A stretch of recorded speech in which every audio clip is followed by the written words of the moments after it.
सुनिए रनिया दिलवा के बचनिया तोहरा से कहे अंकित ई बतिया। सुनिए रनिया दिलवा के बचनिया तोहरा से कहे अंकित ई बतिया। जालू रोज ढाकावा बजरिया जहरिया भेज दे तू एक दिन। जालू रोज ढाकावा बजरिया जहरिया भेज दे तू एक दिन। सुनिए रनिया दिलवा के बचनिया तोहरा से कहे अंकित ई बतिया।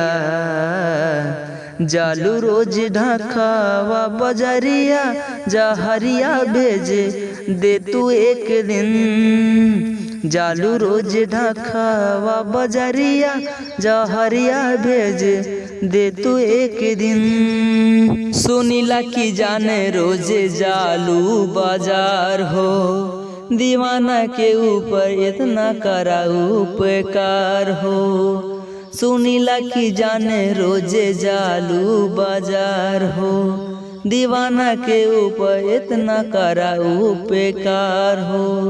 रोइला दिन गिन गिन के जहरिया भेज दे तू एक दिन। जालू रोज ढाकावा बजरिया जहरिया भेज दे तू एक दिन।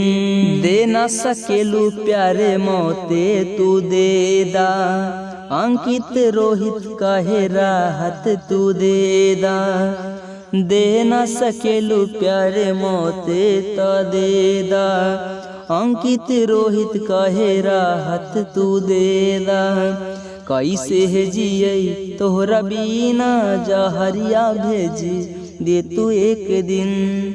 जालू रोज ढाकावा बजरिया जहरिया भेज दे तू एक दिन। सुनिए रनिया दिलवा के बचनिया तोहरा से कहे अंकित ई बतिया।